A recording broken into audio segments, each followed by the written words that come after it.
I'll join you for the open. Good evening from iRacing Superspeedway in virtual Kempsfield, Massachusetts. Roughly 31 miles from Boston, Kempsfield is a home to iRacing headquarters as well as over 35,000 people. This evening, we're here at iRacing Superspeedway for the 2021 Elite Clash. But before we can get started, we have to have the open. 4 drivers will transfer to the 20-car field for the Clash. I'm Vic Bloom, and this evening I am joined by Tate Lytle. How are we doing, Vic? We going. This is our first look at the 2021 drivers on track. What do you think we can expect tonight? Well, I'm not sure if you've had a chance to get on and do laps here at iRacing Superspeedway, but it is going to be crazy. 4 wide, 5 wide. I'm sure we'll see some pretty spectacular crashes, and hopefully we'll see a few surprise winners tonight. Yeah. I'm thinking the same thing. I personally haven't run this track at all. I can fully admit that I bought this track earlier today, and this is the first time I'm even seeing it. Was watching the practice, and the practice was absolutely nuts. Yeah, it's this normal super speedway package with that. I'm not sure how tall it is, but it looks like it's a foot-long spoiler. But they're unrestricted engines, so they're going to be going about 240, 245 down the straightaways and holding about 238 to 242 through the corners. So it's going to be high speed. And the draft is just going to be insane. Yeah, I think you're completely correct on the draft. Because based on what I've seen, it does look exactly as you're describing it. This draft's just crazy. They were going 3, 4 wide. It's just nuts. Yeah, and 15 laps for an open race. I'm not sure how many drivers are actually going to be starting the race, because I know there's a lot of us in the session that are already locked into the Clash. But I can imagine for, I think, 4 or 5 spots, it's going to be pretty intense these last couple laps. Yeah, 100%. And of course, only 4 drivers advanced through to make it a 20-car field tonight for the Clash. Yeah, so it's going to be pretty intense. Not sure what kind of times you can expect for qualifying. It looks like Scott Crump's on provisional pole right now, 45.60. Beating out 2000 Busch Series champion Jeff Green. Still a minute and a half left in the qualifying session, so a lot can change from there. Yeah, I think he said he's going to advance. He should be advancing, Chad, so.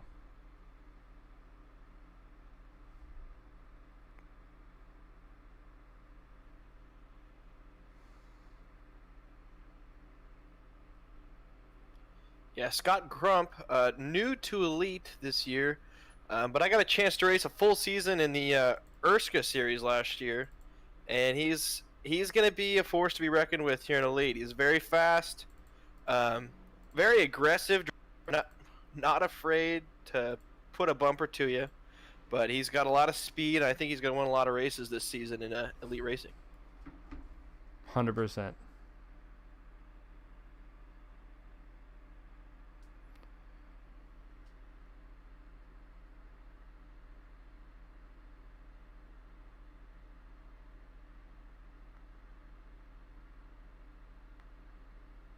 Had 15 drivers. I'm gonna go to commercial here before we start, because I gotta change something quick.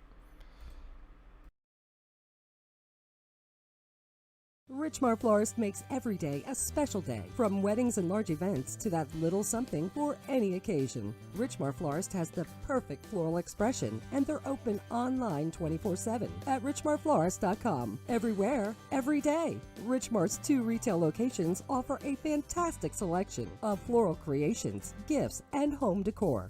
Book your free consultation in our showroom for your special event needs, and visit us online at richmarflorist.com today.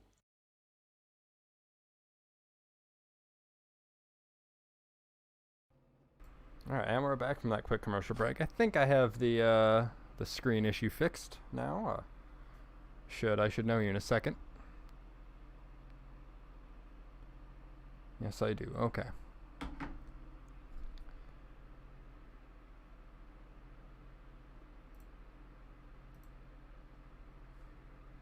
Who do we have on pole? Scott Crump on pole? Yep, Scott and Jeff Green on the front row.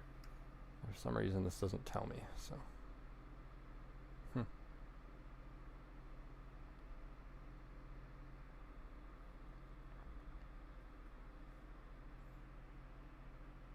it looks like it's going to be Scott Crump, Jeff Green. I can't see. This is Nicholas Yeoman. Nicholas Yeoman on the bottom of row 2 with. Oh, there we go. I got it. Brandon Key in the 25 on the outside.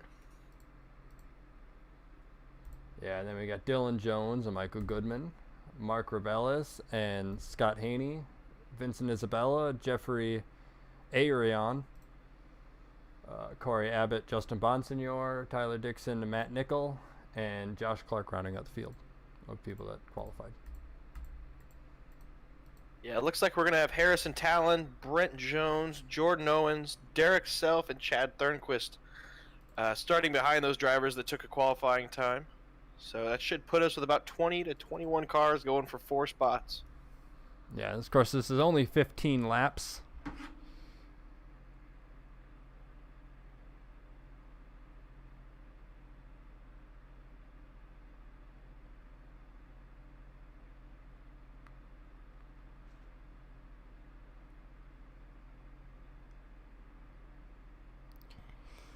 So I completely forgot to play the start your engines thing because I don't have it downloaded. So yeah, they did start their engines on the grid. So excuse me for that one. That is completely on me. So who's your pick to win this this Open? I know you're probably gonna pick one of the one of those Pro Edge guys, huh? You know, I was just gonna ask you the same question. Of the guys in the field, I mean, I know Scott Crump's got a lot of speed, got a lot of talent, so I think he'll be a challenge. But Brandon Key is actually going to be the one I'm going to keep my eye on. He's always running up front at the plate tracks, and he's very aggressive and knows what it takes to win at these. I call it a plate track, even though there's no plate, but you know what I mean. Yeah, these super speedway tracks. It's weird as even a fan saying that, or somebody is commentating race. It even on TV they say it weird. It's a lot of them still refer to it as a plate track, so 100%. Also gonna keep my eye on Vincent Isabella starting 9th place, Justin Bonsignor starting 12th, and my good buddy and teammate Joshua Clark starting 15th. He's also normally a pretty decent driver on these super speedways. Yep, I'm 100% with you. My pick, though, personally, I think Michael Goodman's going to be the guy that's going to pull off this win. And, you can never count out his teammate Scott Haney behind him. Scott's always a contender at these plate super speedway, whatever you want to call these big tracks. Yeah, I love those good guys, always there to have a good time. As we're going green here, Scott Crump and Jeff Green leading them to the flag. Yeah, green flag's out. Barney waves the flag in the flag stand.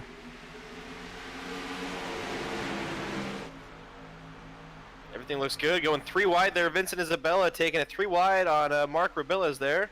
Going to take a look below Dylan Jones for 4th already.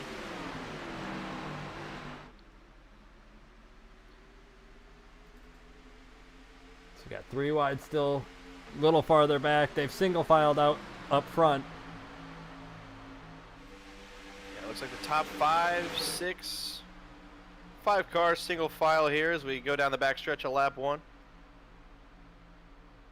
Yeah, I think these guys are just going to be patient up front.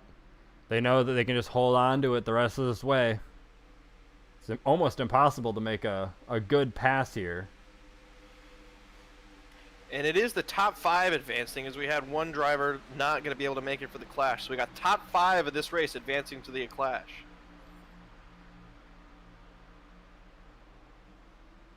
Joshua Clark trying to make that outside work. Not going to make it happen as we got Vincent Isabella looking below Brandon Key for 3rd place. Clark's going to give Key a push on the outside. I just don't think that outside is going to be able to prevail. You're going to have to get below drivers to make moves, I believe. Yeah, I think you're correct on that. On the 7 car on the... What a save, Joshua Clark. Corey Abbott getting into Joshua Clark there. Yeah, we saw that in practice. That apron is just definitely not friendly. Yeah, I mean, it's sketchy getting to the corner, man. You're going 245 miles an hour into these corners, and the car just naturally wants to go up the hill, even with all the banking that this track has to offer.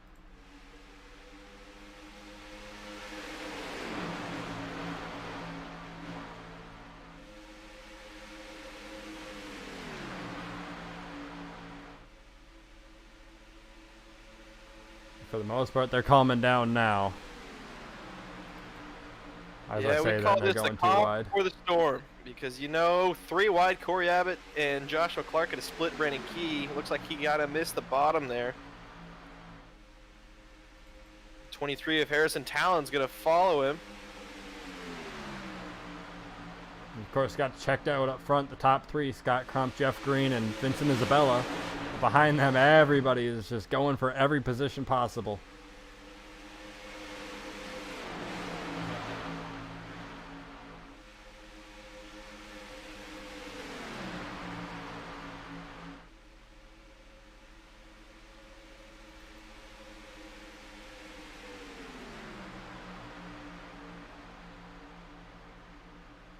Yeah, this is coming to the conclusion of lap 4. Everyone's playing fairly nice other than that little bit of contact we had in turn 3 a lap or 2 ago. But it's only a matter of time, Vic, before stuff starts going down. Oh yeah, they're already making moves. Got the 7, 28, and 54 up top now. Yeah, with NASCAR modified champion Justin Bonsignor looking to make it 3 wide. He's going to fall in behind Brandon Key.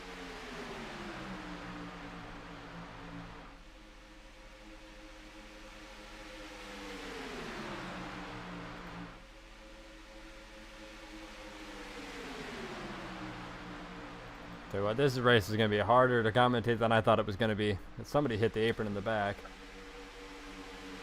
So much action going on the track. Yeah, the runs are huge. It does, once the tires wear out a little bit, it does get a little harder to make moves and get those runs.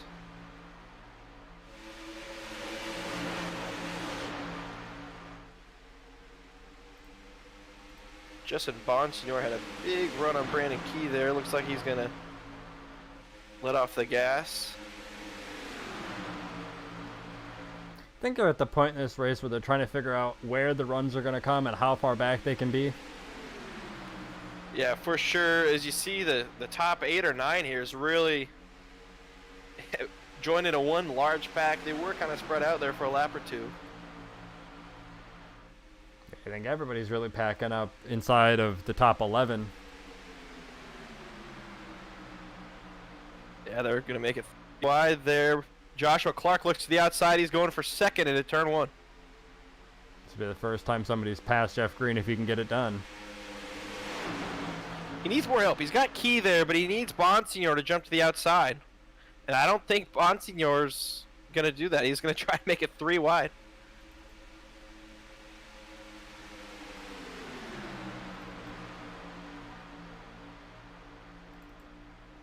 Joshua Clark, Pro Edge team out of mine, started last of the people who put down a qualifying lap. We'll see if he can lead this lap.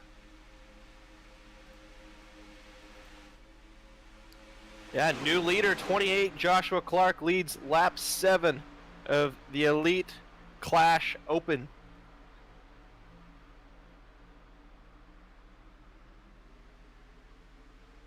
Brandon Key, if I heard over the radio correctly, it sounded like he was about ready to blow up, so he had to jump out of line. That's going to cost him a ton of spots, especially with only 7 to go. Yeah, I saw some of these guys in practice trying to figure out how long they could go, and they figured that it was roughly a full lap right behind somebody. So they're all giving each other some space right now. Save the engines till the last lap. See what they can get done. Yeah, here comes your guy, Michael Goodman, on the bottom in that, looks like a petty. Yeah, it's a weird petty 44. Yeah. Jordan Owens looking on the outside of Joshua Clark, and to think better of it.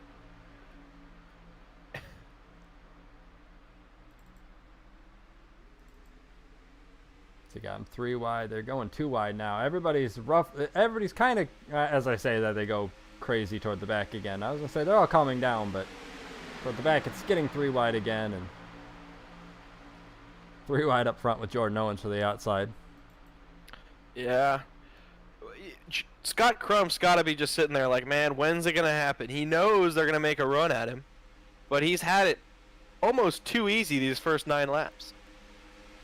I'm 100% with you. Yeah, if I was him, I'd be wondering the same thing. At what point am I going to get past? At what point are they going to make this run on me? Ooh, little contact for fifth. Clark and Bonsignor looks like they got together a little bit as Bonsignor's going to shut the door on Brandon Key. Almost got himself turned. But you know, that's that's what you got to do. There's 5 spots. You're running 7th. You can't afford to give up any more. Yeah, up front, they're all trying to figure out who's going to advance and who's not, though. Those guys in the back need to calm down and start working together as I hit my head on my mic. Joshua Clark slowing down a lot. I don't know. He must have had to get out of the gas for something there.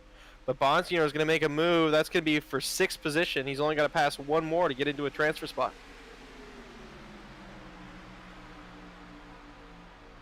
5 to go, that time by.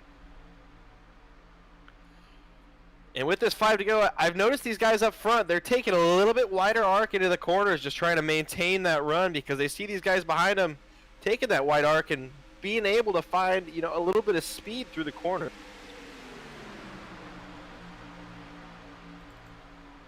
Yeah, Looks you like got Derek Self. Yeah, making a move for 4th there. Joshua Clark in behind him. Tell you what, this race has made great for anybody that likes faraway camera angles. It's almost what you have to use to keep an eye on everything. Yeah, I'm surprised we haven't had a yellow yet. I still think we're gonna have one by the end of this thing. I'm with you. I'm shocked that they haven't somehow been this whole race up completely. This guy's keeping it clean. You know, there's what, 18 of them out there. At any moment, this could go haywire. That almost was right there. Wow. Almost 3 wide. There wasn't quite room for it. Almost tried to make it work, but you know, who cares? We're coming to 3 to go.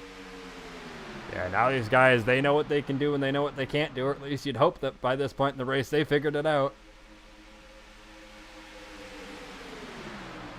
Still keeping my eye on Brandon Key and Harrison Talon back here. They're not quite into a transfer spot right now, but I really think they're in a good spot to be able to put themselves into one.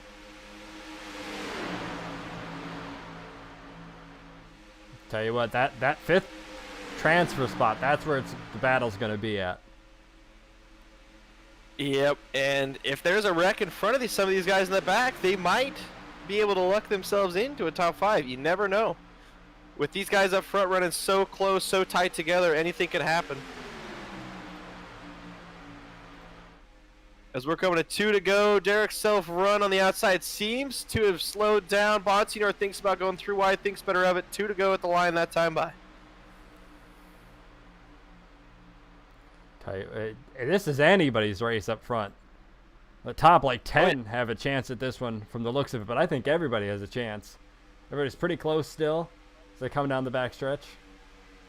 Yeah, and it's definitely proving to be a bottom-dominant race. We got Bonsignor making it 3 wide, making a move here on the outside of the 54 car. As Harrison Talon leaves him, though. Oh, Talon gets into Key. And Key saves it. That's going to cost him a chance at a win, though. Here, white flag in the air for Scott Crump and Jeff Green. 3 wide behind him. Derek Self on the outside. Bonsignor in the middle of Joshua Clark and Vincent Isabella. Clark's getting freight trained here. See if he can fall in line here and try and get another run at him. This battle for 5th is going to be something else. Yeah, Jordan Owens right now in 9th place. He's going to be in the catbird seat if this all goes wrong. Which it very well could. We got Derek Self on the outside getting pushed by Justin Bonsignor. Here comes Corey Abbott with a big run. Jeff Green gets into Derek Self. They're 4 or 5 wide. Big crash. And around they go. Still going to the line. But who is going to get the transfer spot? Jordan Owens gets turned by Jeff Green. It's going to be Tyler Dixon, Vincent Isabella. I believe Justin Bonsignor is going to advance on his lid, and Brent Jones is going to take home the 5th and final transfer spot. Oh my gosh, that was absolutely crazy. What a win by Scott Crump, though. Completely dominated that one. Brent Jones was running 13th coming out of that final corner and was able to find himself in 5th and advance into the Elite Clash.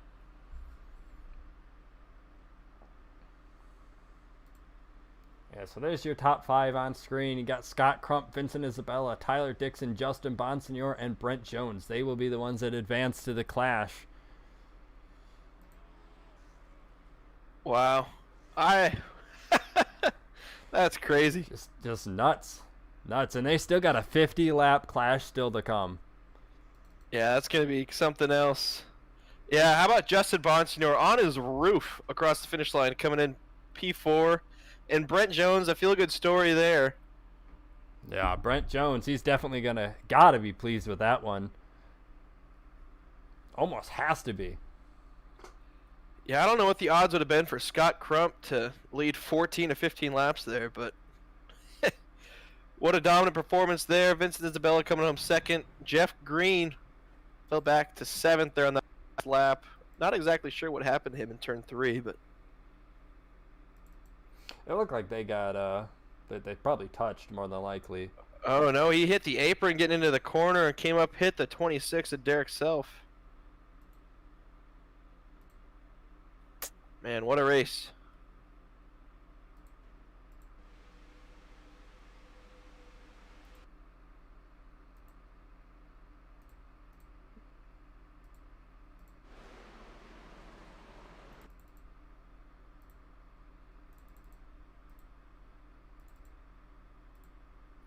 Well, Vic, it was a pleasure calling the open with you, but I better head back down into this virtual garage and get prepared for the clash. Yeah, it's been nice. Thanks for coming and commentating, Tate. Yes, sir. Have a good time calling the next one, my friend. Yes, sir.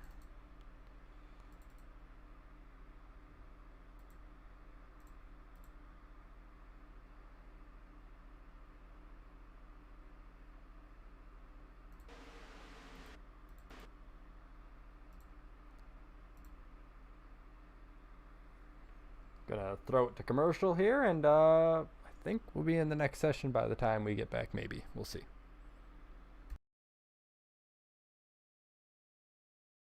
Richmar Florist makes every day a special day, from weddings and large events to that little something for any occasion. Richmar Florist has the perfect floral expression, and they're open online 24/7 at richmarflorist.com. Everywhere, every day. Richmar's 2 retail locations offer a fantastic selection of floral creations, gifts, and home decor.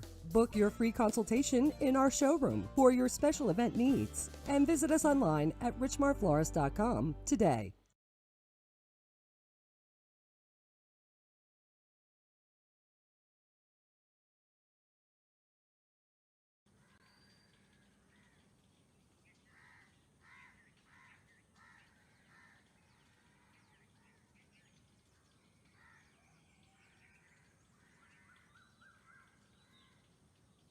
February 15th, 2021.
Sports TV.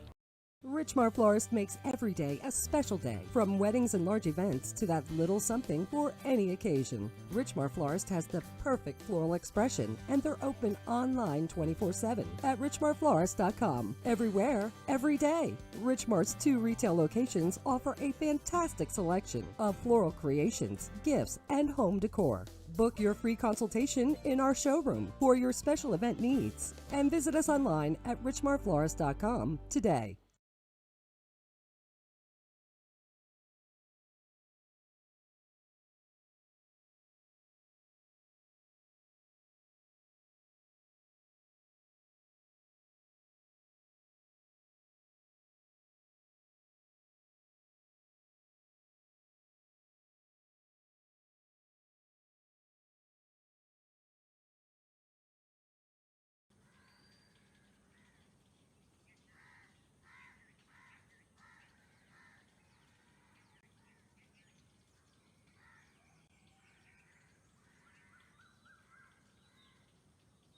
February 15th, 2021.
On Belly Up Sports TV.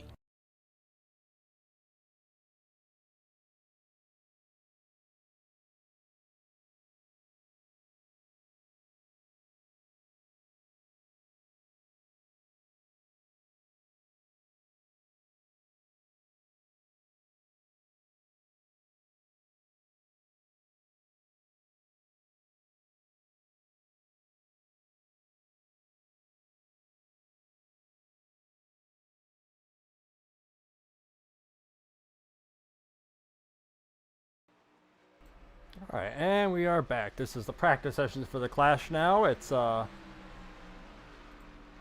just these 20 drivers that qualified into this race, or that were pole sitters, and those 5 that qualified in this one. And we got to thank Richmar and C2 Freight. Sorry, C2 Freight. Quite thirsty there.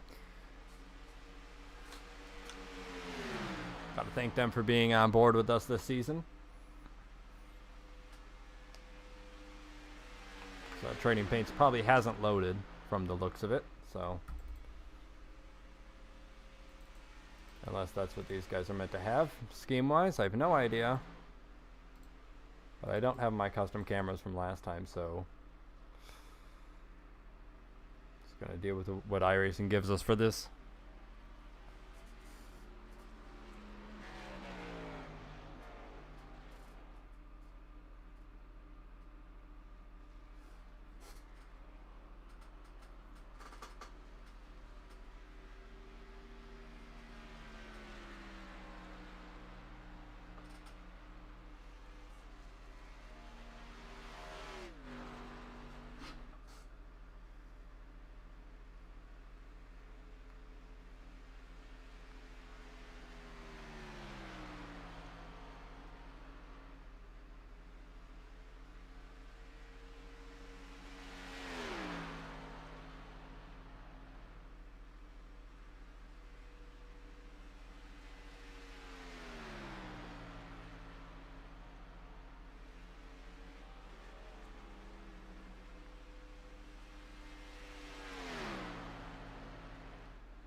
All right, and here we are for the grid. Our grid is Colin Bowden, Ryan Gavel, R.C. Anderson, Tyler Fode, Tate Lytle, who was on commentary for the Open, Ethan Burrell, Ryan Lutz, Chad Frankenfield, David Tucker, Josh Adams, Chad Thornquist, Victor Del Porto, Tristan Wood, Scott Crump, Vincent Isabella, Tyler Dixon, Justin Bonsignor, Brent Jones, Michael Goodman. That's your grid. And of course you got Harrison Talon in the Corvette pace car. I believe that's going to be the pace car. This race is 50 laps, and should they need a caution, there will be one. But there will be one at halfway. That is a guarantee if there is not a caution before then.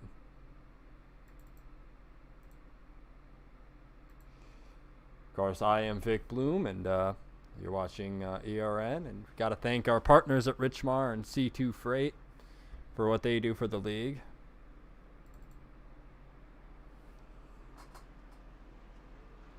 Got a guy in chat saying RC's going to win, and who am I to argue?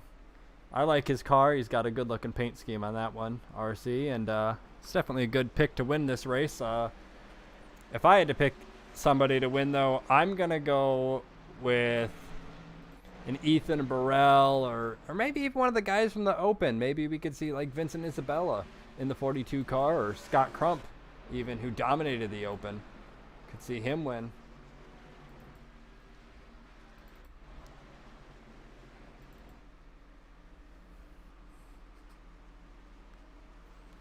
See if we can go through the grid. No, never mind. It's not going to show the grid because they didn't qualify. But yes, it's Colin Bowden on pole and Ryan Gavel outside pole. R.C. Anderson, Tyler Fode. Again, Tate Lytle, Jared Rexing, Ethan Burrell. Ryan Lutz, who's not here. David Tucker's not here. And Josh Adams. It's the pace car going up to the front of the field now. At Corvette. We get ready to go green here, and 50 laps of action. Should be absolute chaos like the Open was. Thank you all for sticking around. Thank you all for watching. So we get ready to go green here at iRacing Superspeedway.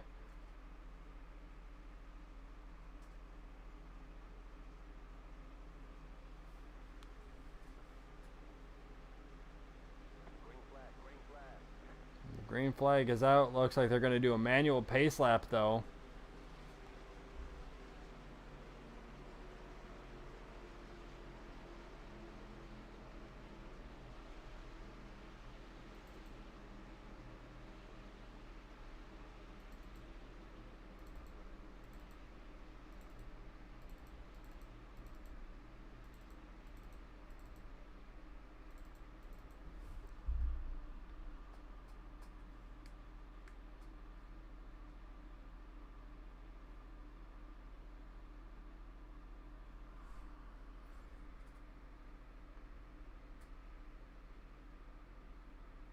See, the running order is going to be going along the top of the screen there.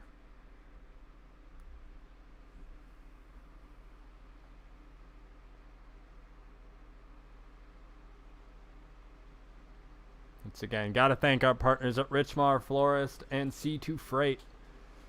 All that they do for the Elite Racing League and Elite Racing Network here. Without them, none of this is possible.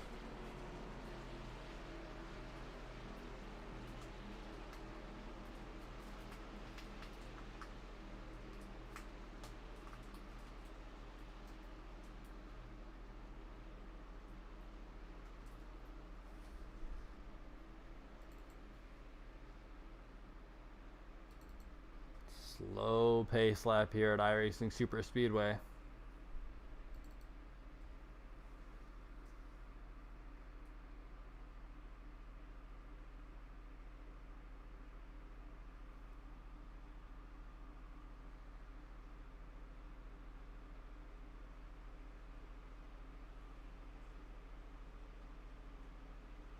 The pace car ducks off now.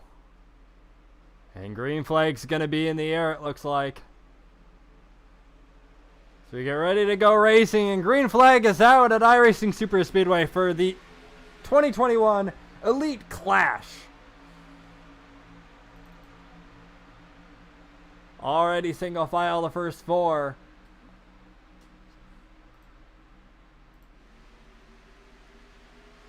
As I say that, Bowden already goes all the way to the top side in that number 24 car.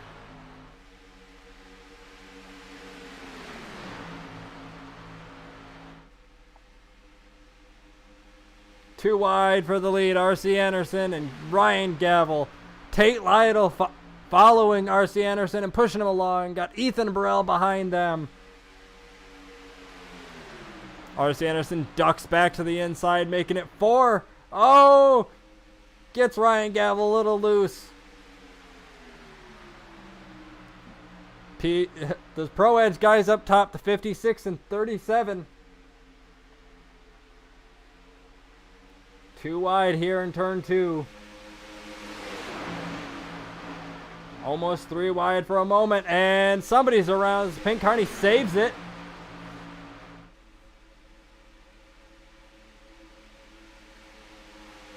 Four wide down the backstretch. Oh, the 42 gets loose entering the corner. Clips the apron ever so slightly. Still 2 wide up front. 3 wide toward the middle of the pack, 2.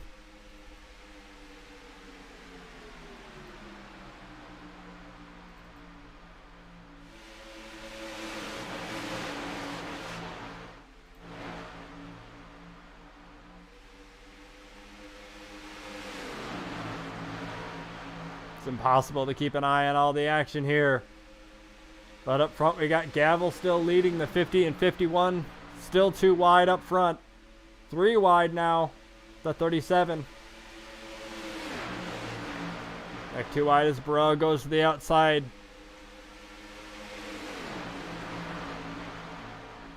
Bowden kind of leading this, what's turned into a second pack.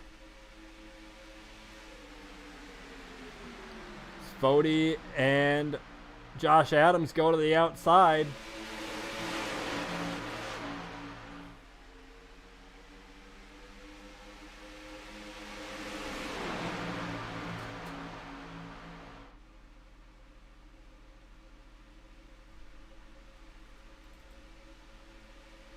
Too wide down the backstretch for the lead.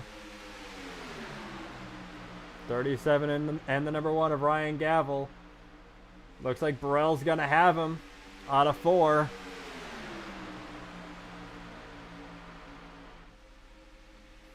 Yep, Burrell with R.C. Anderson behind him, and R.C.'s gonna duck down to the inside after helping.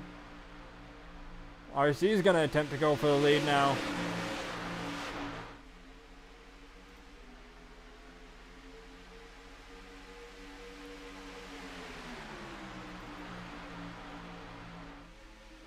Take a ride on board with the number 40. This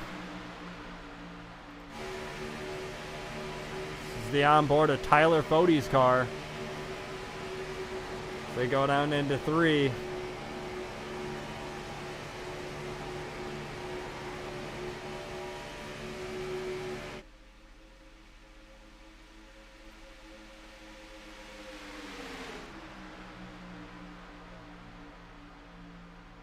See how far that pack is and how big it is from the spotter stand.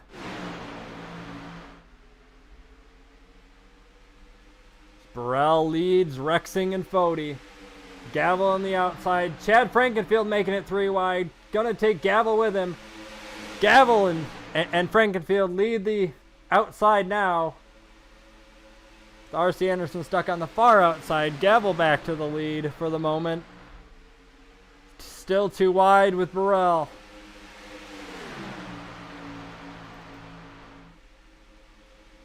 Oh, and they get sideways, and that's going to lose them a lot of momentum. 4 wide down the front stretch for a moment. They're all fanning out. Still trying not to wreck into one another. Gavel still to the outside. That is the 15 car in the wall, and he's going to fall all the way to the back.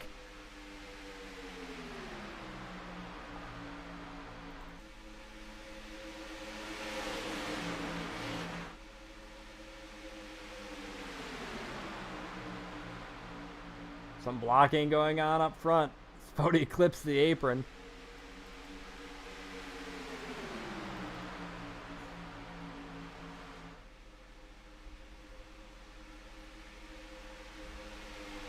Still too wide for the lead with the 10 and the 24 now. They have so much help behind them. But it is Jared Rexing leading over Colin Bowden. As I say that, Colin Bowden goes to the lead now on that inside line.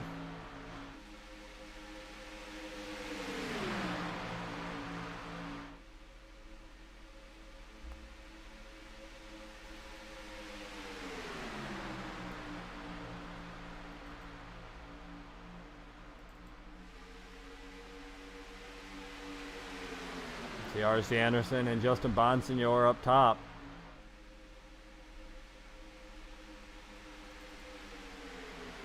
Scott Crump from the back, already up to third. He's going to go for the lead now with Josh Adams behind him. Bowden thought about blocking, but thought better of it. That 37 and is still there on the bottom.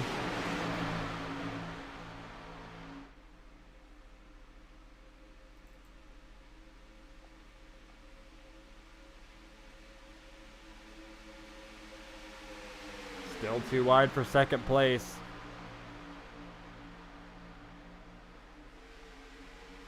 Bonsignor got a little sideways toward a little farther back. Still too wide for this second place. Scott Crump still trying to go for it.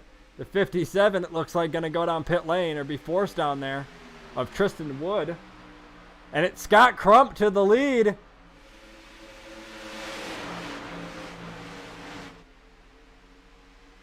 Scott Crump leading Jared Rexing for the moment. No help though. Rexing back to the lead on the inside line. Bowden goes to the way inside on the apron. As they go three wide, they spread. Spreading out a little bit. It's Josh Adams to lead now. The 24 car down on the inside trying to collect it.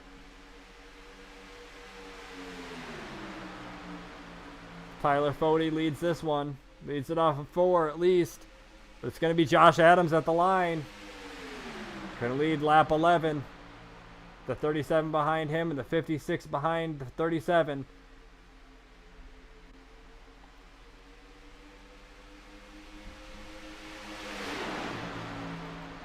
Let's watch from behind on these guys.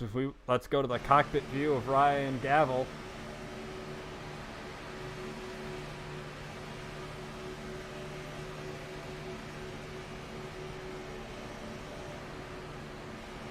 See these guys just spreading out, and a crash with the 56. That's going to bring out our first caution of the day. If you're riding on board, this is going to be a caution presented by, who's the company? iRacing.online, I believe is what the company is. It is a, we're going to bring you this replay here.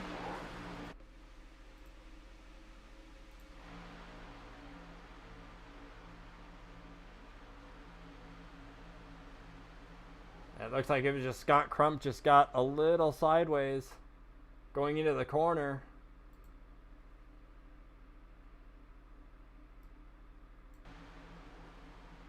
And R.C. Anderson and Tate Lytle get collected. That's just unfortunate for Tate Lytle having such a good race. But Ethan Burrell is going to be the one leading after all that chaos. There will be no competition yellow.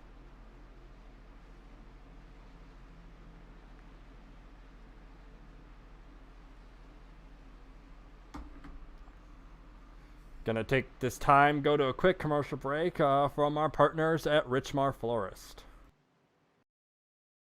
Richmar Florist makes every day a special day. From weddings and large events to that little something for any occasion. Richmar Florist has the perfect floral expression, and they're open online 24/7 at richmarflorist.com. Everywhere, every day. Richmar's 2 retail locations offer a fantastic selection of floral creations, gifts, and home decor. Book your free consultation in our showroom for your special event needs, and visit us online at richmarflorist.com today. Come back and you see pit stops happening. Got everybody hitting the pit lane.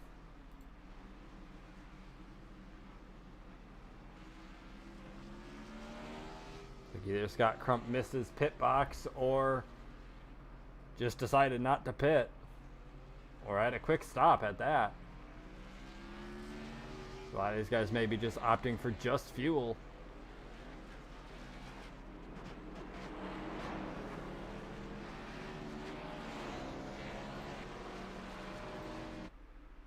So it is going to be Scott Crump that leads over Josh Adams, Tyler Fode, Ethan Burrell, and Vincent Isabella will round out your top 5 under this yellow. There will be, once again, just a reminder, because of this caution, there will be no competition yellow at halfway throughout this race.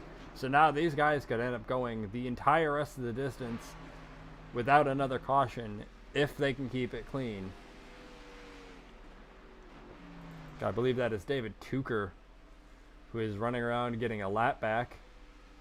One of his 5 that he is down. At number 19 Toyota for Pro Edge Racing. Looks like Tate Lytle's day is going to be done. Michael Goodman has damage. The 50 of R.C. Anderson has damage as well. The 15 has that right side damage from the wall. 42 has his own issue, or 24, sorry, had his own issues going on. So the top 13 are going to be the ones that, for the most part, were all together in that bunch and survived.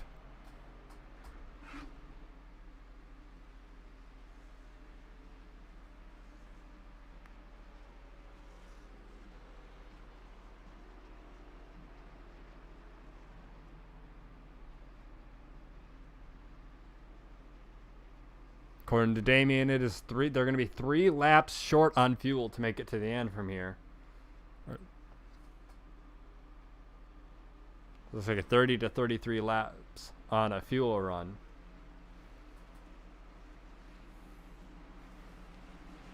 I'll take this time and go to the Erska commercial break.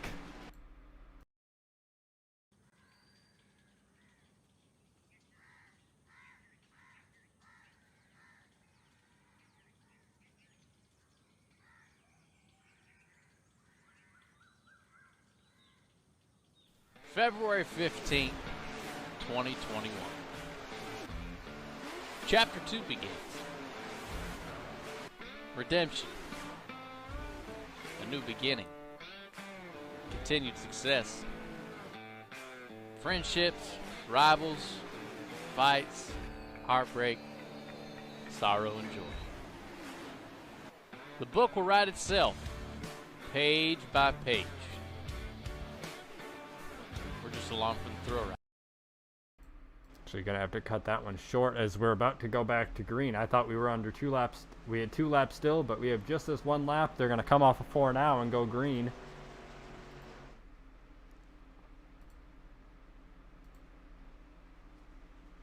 So I have Josh Adams and Tyler Fode leading them to the green flag.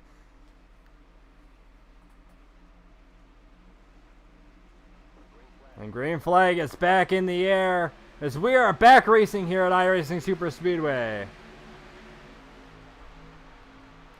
Got Josh Adams and Tyler Fode. Everybody 2 wide up front. Looks like the first about 9, 8 cars. 3 wide now for second place between the 137 and 40.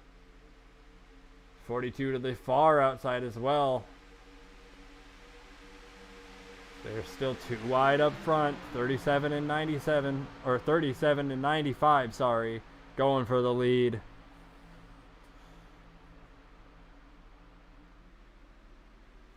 Whew, how we doing up here, Vic? Oh, we're doing good. It's been a good race so far, Tate. It's a shame that you got taken out like you did, though. Yeah, that was some healthy netco between Ethan and Scott. Hit the wall head on about 236 miles an hour, but you know, good thing about it being a simulator is I can still come and talk to you about it. Exactly. You're not dead like you would be in real life. Even with these safer barriers, I don't think you'd survive that one. Well, if I did, I probably wish I wouldn't have. Absolutely, and they're still going crazy up front too. Oh yeah, it looks like Rexing's making a move for the lead on Fode. Fode It's like somebody just blew up Colin Bowden out of the race. That is going to be it for him. Arguably, well, not even arguably, the most dominant driver in Elite this last year, and he is going to turn it into pit road and call it a night. It looks like no win to start the season for him. He'll get one at some point. I believe in him. I do too. I mean, and if he doesn't get one to start the season, at least, you know, we know he's dominant basically everywhere other than Daytona. He'll get a win. Oh, yeah. Oh, yeah. It looks like 3 wide for the lead again. Fody, Rexing, Ethan. Yeah, you got it's like Adams. Josh Adams on the bottom. Yeah. Tyler Dixon. Yep. Josh Adams restarted this in first position, so it looks like now he's going to get passed by, those two, that 2-car tandem of the 37 and 10. Tyler Fody's going to follow through with them. Yeah, and it looks like, I don't know, they must have given him, oh no, he's still 4 laps down. David Tucker, teammate, had some computer problems before the race, so he's 4 laps down currently, but he's up battling with this pack. And that could be a good or bad thing, of course. Yeah, hopefully they'll give him a couple laps back, but he's going to get up there and mix it up with these fellas. He's certainly not going to race like he's a lap down, that's for sure. That would be the most un-David Tucker-like thing to do, not race like he's on the lead lap. Yeah, you got to. Looks like Rexing led that lap. Yeah, this track, I knew it was going to be crazy. I knew there was going to be some spectacular crashes. I'm a little bummed that I was a part of the first one, but we got one more chance tonight with the Erska Clash at 6:30 on Belly Up TV. So immediately following this race, pretty close. Yeah, we're gonna actually talk about that after this race. We're gonna talk about that clash and what people might be able to expect. Yeah, perfect.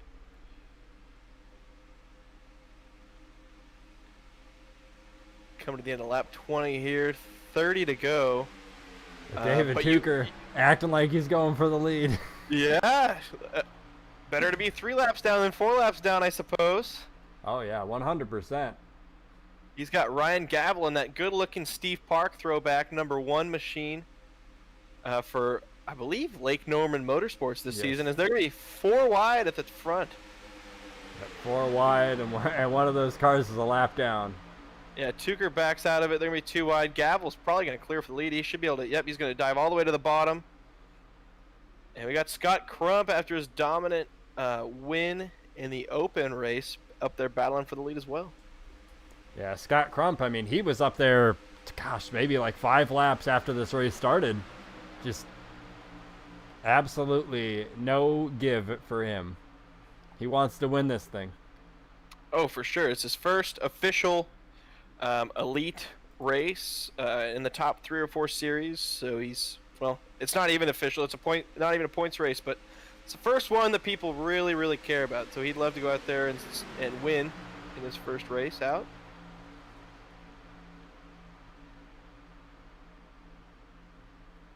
Ooh, a couple cars hit the apron. That's the problem. Once one car hits the apron in front of you, you're following that car in front of you because you can't see the corner with these big spoilers. So if one car in front of you hits the apron, you're probably going to hit the apron too, and that's where these crashes will come from. Yeah, that's what it kind of appeared. Maybe that's what caused your accident was maybe somebody just barely clipping the apron as the 10 and the 15 touch. Oh, they saved that somehow. How they saved that, not sure.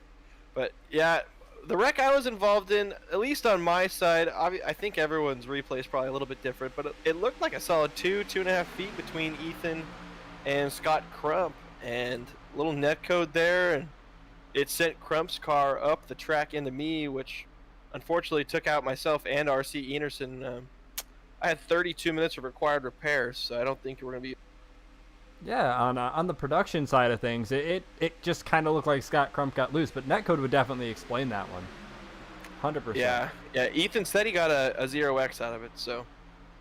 Yeah, unfortunate, but at least it's the Clash and not the Daytona 500. Of course, yeah, that's Daytona 500 next Wednesday. Not this Wednesday, but next Wednesday. Yeah, we got the believe we've got qualifying and the duels this Wednesday. Yep.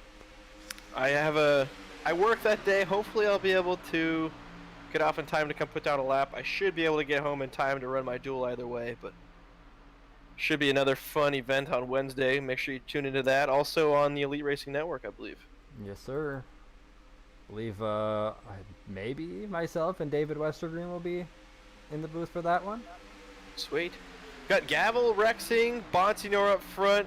Gavel really wants this lead, and he's going to go down to the bottom and try and take it into turn 1, and he will. Yeah, With he is taking no prisoners tonight, and so is Josh Adams. Josh Adams is like, nope, I do not want to be anywhere other than the front. Yeah, can't blame him. Fode's going to have a huge run on him here getting into 3. We'll see what he does with it. Yeah, Going to go to the outside. Chad thought about going to the outside, but Tucker was already there. Yeah, of course, you got the 15 car of Chad Frankfield, who will be going into the season as the defending series champion. Yeah, and that's cool for Chad, too, because I know he missed the chase completely in the Cup Series last season. And, he was just happy to make the chase, just to kind of rebound and get himself back on 2 feet. And he went out there in Atlanta and just dominated the entire field. So cool for him to get a championship. I know it may be his league and people may say some things about it, but he went out there and earned it. And with the competition in this series, you gotta be able to put it together, and he did. And it was just cool to see Chad so excited to win the championship a couple weeks ago. Yep, I'm 100% with you as somebody that has in the past admittedly been critical of Chad winning championships in his own league. I can 100% say he earned that one. Yeah, for sure. It was going crazy for this lead. Yeah. They're doing I'll probably be eating my own words here in a second, but they seem to be giving each other enough room, at least getting into the corners to make sure that they have enough room to not. But as this race goes on, that room given will be smaller and smaller as we see Rexing up in the lead, blocking David Tucker, who is. Yeah, Tucker's 4 laps down, and it's going crazy for this lead up front, though. 2 wide with Fode, and has help from behind with the 1 and the 95. Of course, the 10 car has help, too, from the 90 and 42. Just a little less help, though. Yeah, is Josh Adams also on Lake Norman Motorsports? Yes, I do believe Josh Adams is also on Lake Norman. So we've got a 1-2-3 lock with Lake Norman Motorsports up front. Their teammate Ryan Lutz appeared to have some technical problems before the race, so he was unable to start. Yeah, Lutz has currently scored 24 laps off the pace, so probably some internet issues over there. Then again, all those Pennsylvania guys right now suffering through those snowstorms going on. Yeah, those poor guys. I'm in Southern California right now. It was sunny and 75 today, so. Well, aren't you special? It was like 20 degrees here in Wisconsin.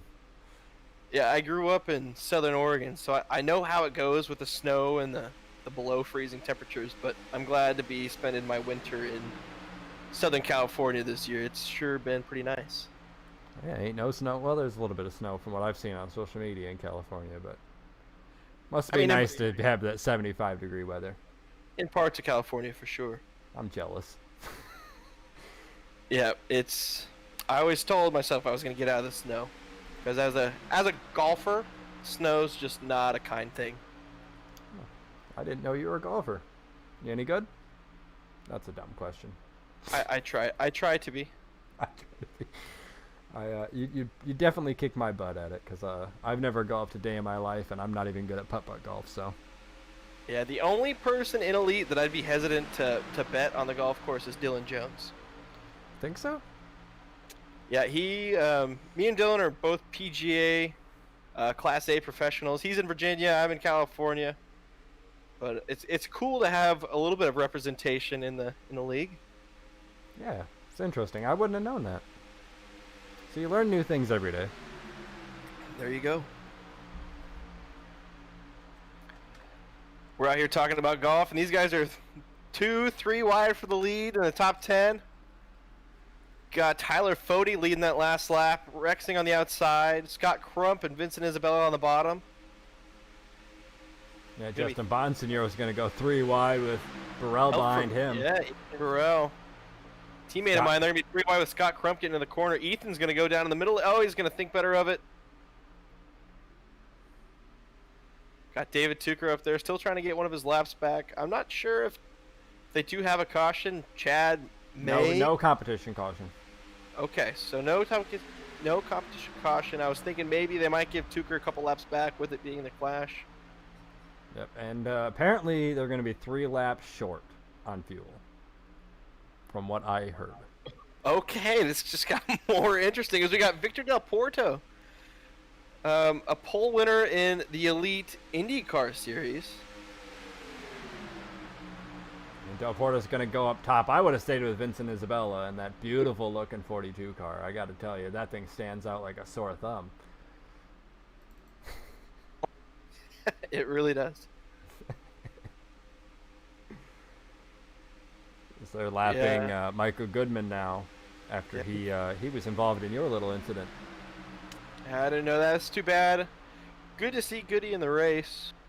Seems like a really cool guy. I've never met him. I guess he's kind of up in your neck of the woods. I didn't know you're from Wisconsin. Yeah, he's from, actually, funny stuff. He's from literally around where I'm from, but he lives in Indiana. Okay. So are you a Packers fan as well, then? I don't watch football, but if I had to choose a football team to cheer for, it would be the Packers. And I'm more of a hockey guy. Okay, fair enough. Who's your team? St. Louis Blues, man. I love it. Really? Yeah. Okay, yep. I can't stand the Minnesota Wild. Everybody around here loves them. I can't even stand them. So I'm not a huge hockey guy, but my roommate, my sophomore year of college, still a really good friend of mine. He's from Waterloo, Illinois, which is just across the river in the St. Louis area. Big St. Louis Blues fan. So the year that they won the Stanley Cup, I think it was 2 years ago. 2 years ago, yeah. Yeah. That's when I started watching. That's when I started watching hockey, and I was like, whoever wins this year is going to be the team that I cheer for, and it was the Blues. Yeah. So he's a huge Blues fan, so I watched a lot of St. Louis Blues hockey that year. And if I were to choose a team, that would also be my team. Oh. See, like, you got the Blues, and if I had to choose a second favorite team, it'd be the Avs. You know, both great teams. As of course we're talking about sports, and you got these guys just battling at 240 plus miles per hour out here. Coming to 16 to go as well. We got Ryan Gavel taking the lead with help from Ethan Burrell.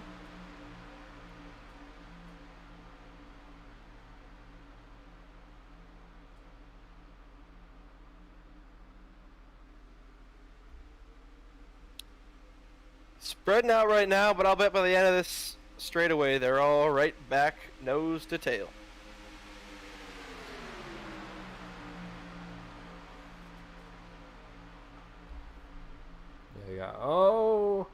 Justin Bonsignor making contact with the 10 car into the corner. They somehow didn't kill themselves. Got R.C. Anderson in the chat talking about living in Florida and it being t-shirt and shorts weather. Must be nice.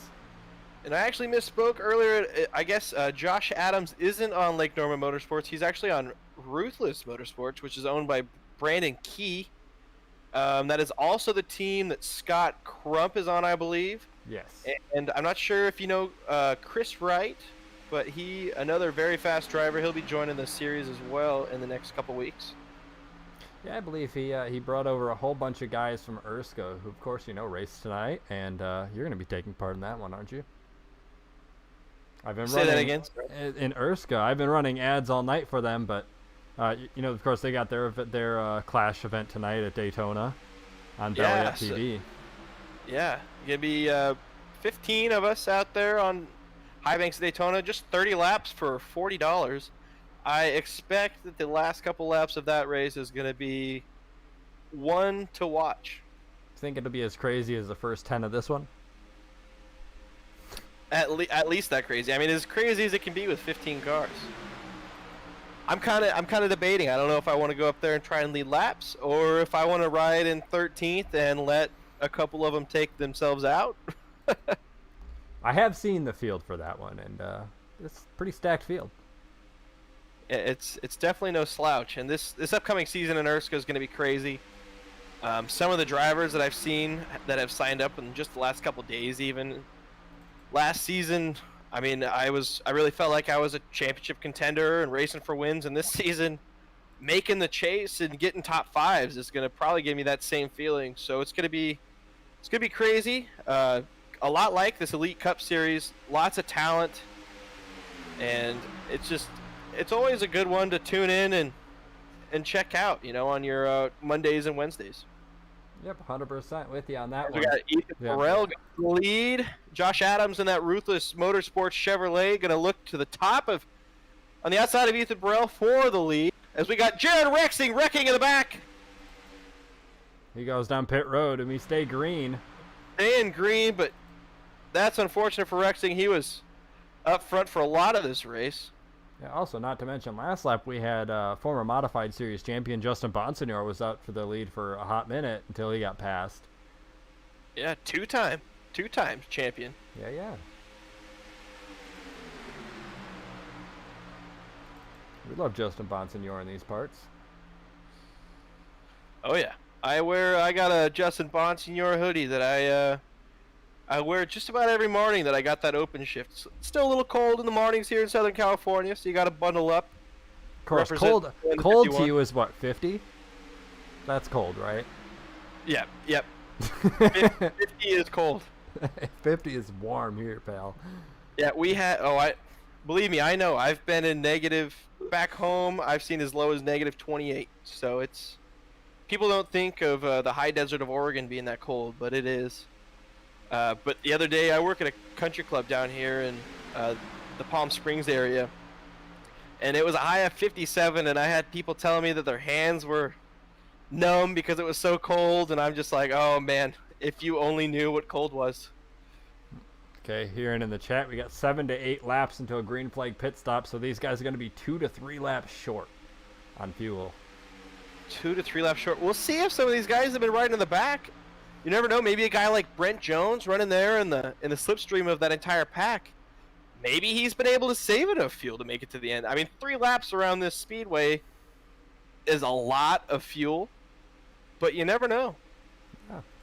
I'm with you on that one. And you're also talking about people that haven't really been leading any laps. You got the 42 car. He's just kind of been a supporting cast the entire race up front. So maybe he's been saving fuel this entire time, Vincent. Victor Del Porto going to the outside, going to try to take third from Scott Crump, but it doesn't look like it's going to materialize. Not enough help out there for him. Yeah, we got 9 to go this time.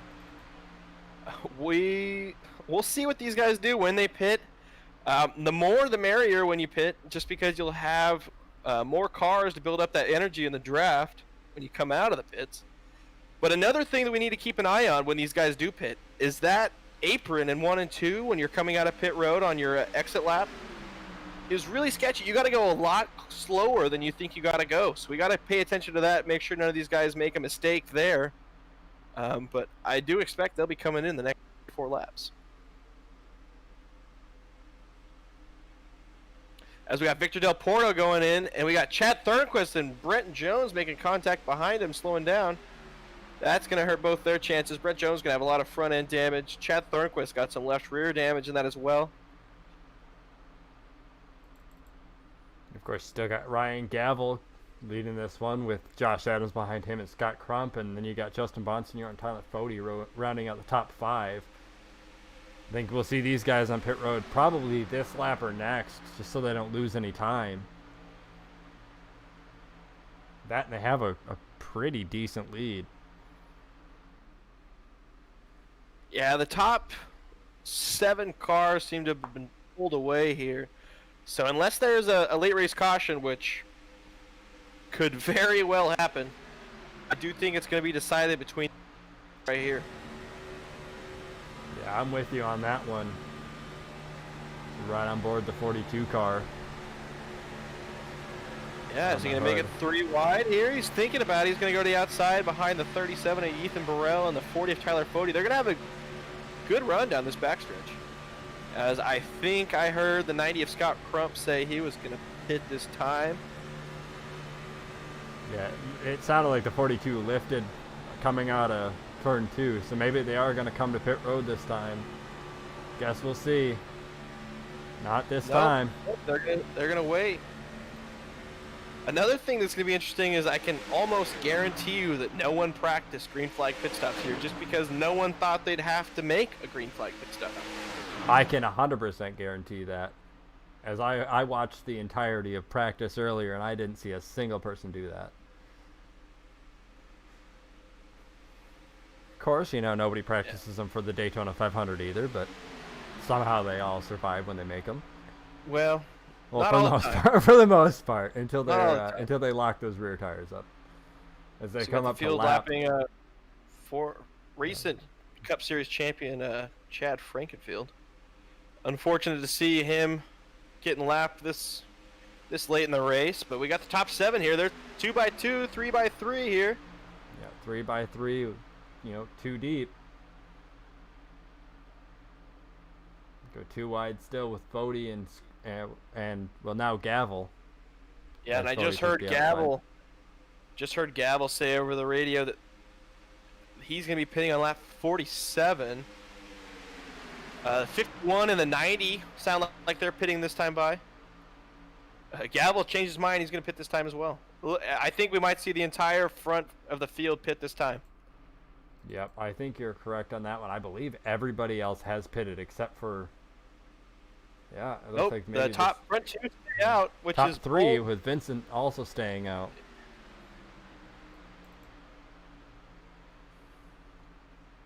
Looks like everyone in that backpack made it on a pit road okay. Hopefully they remember to uncheck their tires here. Yeah, Yeah, I was gonna ask, how is tire wear out there? It might be a little bit worse than Daytona, but it's still not enough to really worry about. So I expect all these guys to take 3 or 4 gallons and get back out It's there. like Josh Adams is gonna be out of fuel. Yep, Josh and Adams that's out just of really fuel. unfortunate. Oh, Yeah, that's no. unfortunate. Let's Never keep will. an eye on these guys coming out of pit road. It's gonna be tough for these guys to not get a black flag here. Chad Thornquist is gonna be the leader out of pit Oh road. man, Monsignor and Burrell both overshot the exit there. It's gonna be close on whether they get a black flag or not. Never want to see a race come down to who gets penalties and who doesn't, but if you watched the virtual Grand Prix the other day, that's exactly what the race came down to. Yeah. Are pretty spread out right now. Look, is that Chad Thornquist right up in the lead? Chad Thornquist, it'll be Ryan Gavel now. Yep, Thornquist got a little bit of damage, but we got Gavel and Bonsignor and Ethan Burrell's gonna have a huge run on Thornquist coming down the front straightaway here. We'll see which direction Ethan decides and the to go. 42 is going to definitely get an unsafe exit. He just clipped up Yeah. onto the track in the middle of 1 and 2. So that's going to take Vincent Isabella out of this one. Yeah, that's unfortunate. Some sideways cars there for a moment. Everything's good though. They still got Yeah, we're gonna be- Gavel. Scott Crump We're still leads this. 2 to go. Yeah, Scott Crump and Vincent Isabella got out of pit road in front of that other pack. Yeah, but does Vincent have an unsafe exit? And if he does he just push Vincent- Scott Crump and just accept that he's going to be the last car on the lead lap at the Vincent end of does this? have a penalty. Yes, that's what I Scott thought. does not, but Gavel and Ethan and Thornquist to the outside. 2 to go. Once Scott Crump gets into the slipstream of these front 2, he's going to be able to get a run down this back straightaway, especially with Vincent Isabella right on his tail.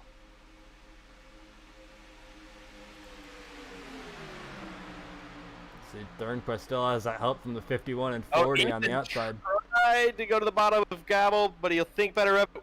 We're coming to the white flag of the 2021A Elite Racing League Clash. On the apron block, Ethan blocks Scott Crump. Stays on the bottom. Gavel to the top. Oh. Of the Thornquist. 4 wide. Thornquist to the point. They're into turn 1 now. Will Scott Crump be able to clear Ethan Burrell? He will. Scott Crump right behind Chad Thornquist. Chad Thornquist got a little bit of left rear damage. Definitely Nothing. a little drag. Scott's going to get a run to the bottom. Here comes Ethan. Yeah, he's got some nose damage as well. These guys Ethan all are Bruce going to is go third for it. whistling. I like where Ryan Gavel's at. I like where he's at. He's going to be second lane here as long as he doesn't get hit. Get in the corner, and he does. Net code. It's net code, Net just code like earlier. again. Oh, no. And that's that's going to be leave- Chad Thornquist winning. Chad Thornquist. What a go for Chad Thornquist as he gets wrecked across the line by the 42 car. Oh. And Vincent Isabella will come home second, although he did get a penalty, I believe. So that'll probably re-rat him to the end. Oh, jeez. Okay. These guys are going nuts. But, of course, still got some guys coming across the line, and Josh Adams going to come home 9th, and Brent Jones going to come home in 10th. They'll be the last cars on the lead lap. So yes, Chad Thornquist though is going to be your race winner. We'll see if we can get a word with him maybe. So we see.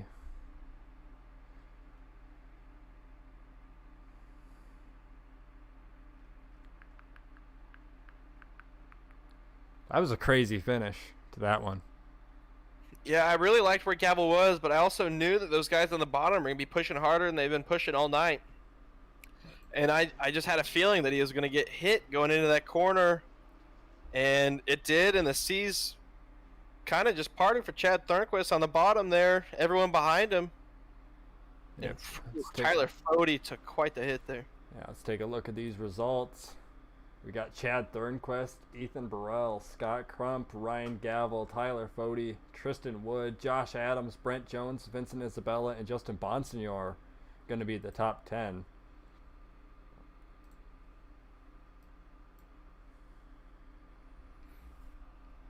Don't know if anybody's going to come in to get an interview.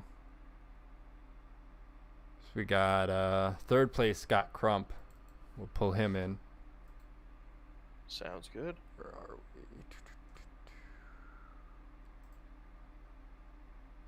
I got Scott Crump here with us, third place finisher after the penalty for Vincent Isabella. Scott, how about we talk about your race? It was pretty fun, actually, to be honest. Didn't have a whole lot of help, though. Yeah, you qualified your way into this through the Open, and you finished third. That's just impressive. This race was crazy, and for you to be able to pull that off was insane.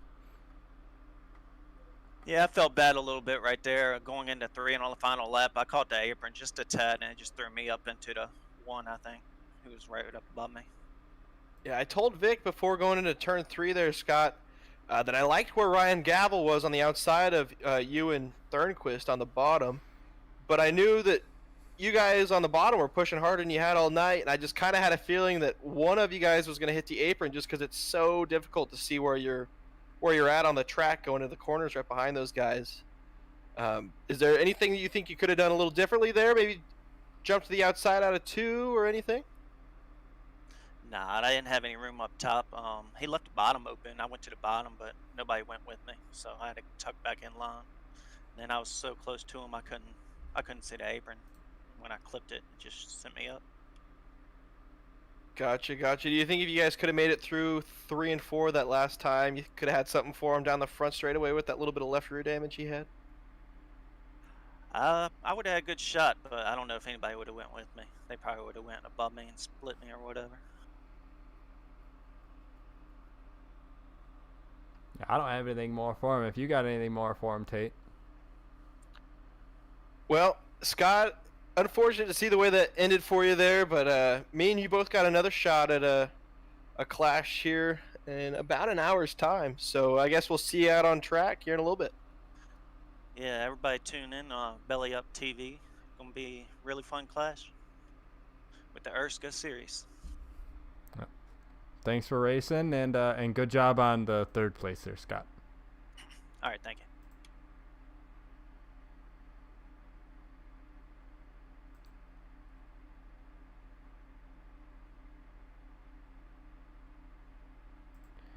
And we'll pull in second place here, Ethan Burrell.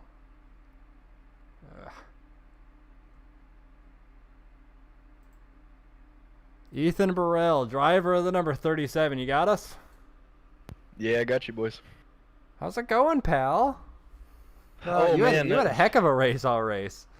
Yeah, that was crazy. I had a blast. I just got this track today, and I was just going nuts up there at the front, and somehow kept it straight to the end. And it was fun, though. It was a blast. All sorts of shuffling positions, and I kind of got shuffled there in turn 3 coming to the finish, or off of 2, but that was fun, man. I'm happy for Thornquist. Yeah, you ran up front all race long. How'd you manage that one? I mean, usually at super speedways, I like to ride around and wait for everyone to crash, but you know, exhibition race like this, I just went for it and took every opening that I saw, and just went crazy, white knuckles, and yeah, it was a good time though, for sure. Yeah, you led 6 laps, and you started 7th though in this race, and that's impressive. I don't know if like you just said, I bought this track too today, and I've never run a lap on it though, so I'm quite impressed. Yeah, it was madness down there.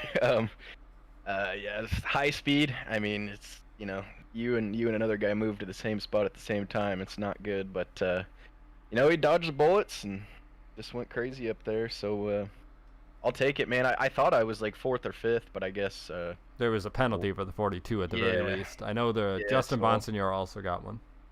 Yeah, so I'll take P2 off of that, and didn't get hung behind on that green flag stop. So it was an awesome night, man.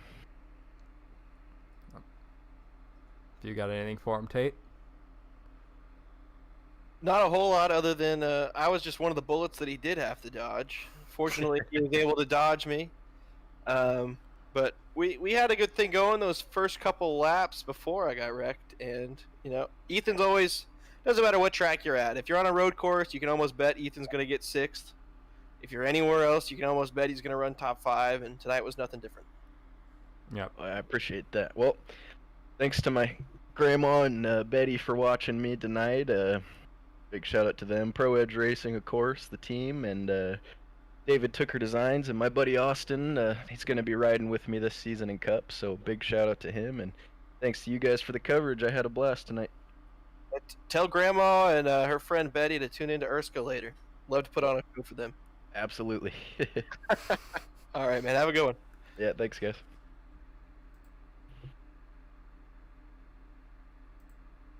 Now we'll get the race winner here in a second. Got Chad Thornquist in here, driver the number 92, winning. Yo, what's up? That was a heck of a race, and you only led 1 lap. It was the last one. It was, Yeah. You started 12th, and you only led 1 lap at the end. That was how about we talk about that? That was crazy, man. Oh my god, man. It's so hard to describe because there's so many moments that you got to dig into to actually see how everything plays out. I think the biggest moment for me in winning that race was getting on and off of pit road. Because when I got on pit road, I locked up the tires, but I locked them up enough to where I was able to get in just right and pass Fody and Bonsignor. And then getting off pit road, I think Gavel spun the tires a lot because his pit box was further ahead, and I had time to get the wheels going, and so I passed him exiting, and then I got a huge gap. So I think if I didn't do that, I wouldn't have been in the position I was in to win that race. Yeah, Chad, I saw you got a little bit of left rear damage off the front end of Brent Jones, I believe, when one of the cars up front pitted. What was going through your head there in that moment? Did you think, you know, there's 6 or 7 to go, is this the end of my race? Or did you think, if I can stay in the slipstream with these guys in front of me, I still got a legit chance? At first, because this track and package is highly based on momentum, I'm thinking that if I get damage in the rear, it's just going to fail me instantly and I'm going to lose the draft. But then once you build that momentum back up, as long as it's minimal damage, you can pace your way back up as long as you aren't too aggressive on the throttle or the tires. And so I was able to get the draft off of Isabella and make my way back up just in time for pit stops. But when he hit me, I had a gut feeling that my race was over right there and I would have to settle for a top 10. Yeah, just watching up in the booth, I gotta admit I thought the same thing when I saw that contact, because that was quite a bit of contact, and with the speeds that these cars are going on that track, yeah, I just felt like it was going to be difficult for your car to keep up, but it did, and you were able to, get the lead going down the backstretch, and with those guys having contact behind you, I think Scott Crump caught the apron, and it just went haywire from there behind you. What were you thinking coming off turn 4? Obviously, Vincent kind of had a run on you, but I believe he had a penalty anyway. What was going through your head as you were coming out of turn 4? When I was coming out of turn 4, I wasn't really aware of the fact that Vincent still had the penalty, because it's just the finish when you're in the lead and you've never won before. There's like this sort of euphoria that washes over you, and so you have tunnel vision and your mind just goes blank and all you can see is the start finish line. And then you look in the mirror, you see a car catching up behind you, and you don't know if they're going to make it to you or not. So in that moment, I wasn't aware that the penalty existed. Before I was, but then it's just so surreal that everything washes away and then you don't feel anything until you cross the line. Well, man, that's awesome. Super pumped for you, Vic. You got anything to add? I just, anybody you got to thank for tonight, Chad. You put on a performance leading one lap and winning. I got to thank Fody for taking a chance on me in the Truck Series after my old team frontside dropped me.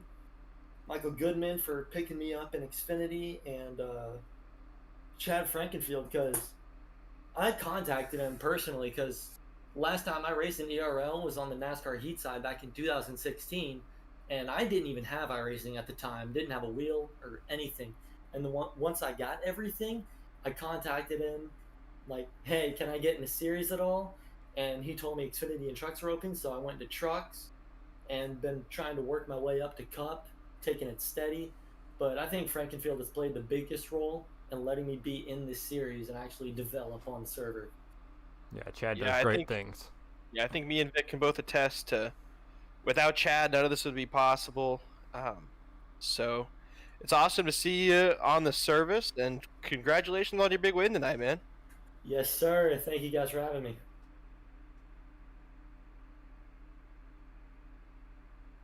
All right, Vic, that was our winner, Chad Thornquist. Quite a crazy night of racing. What did you think of all the events that went down tonight, man?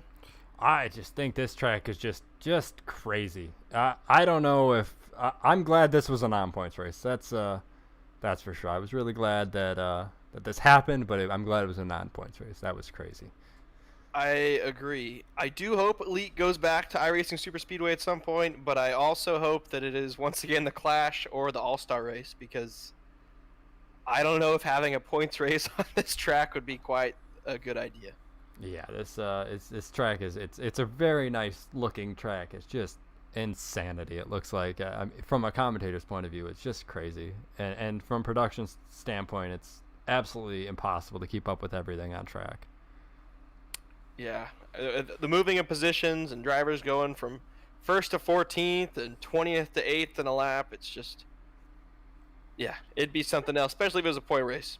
Yeah, 100%. Of course, and we also mentioned that obviously this isn't possible without Chad, but you know who else it's not possible without? It's not possible without Richmar Flores and C2 Freight.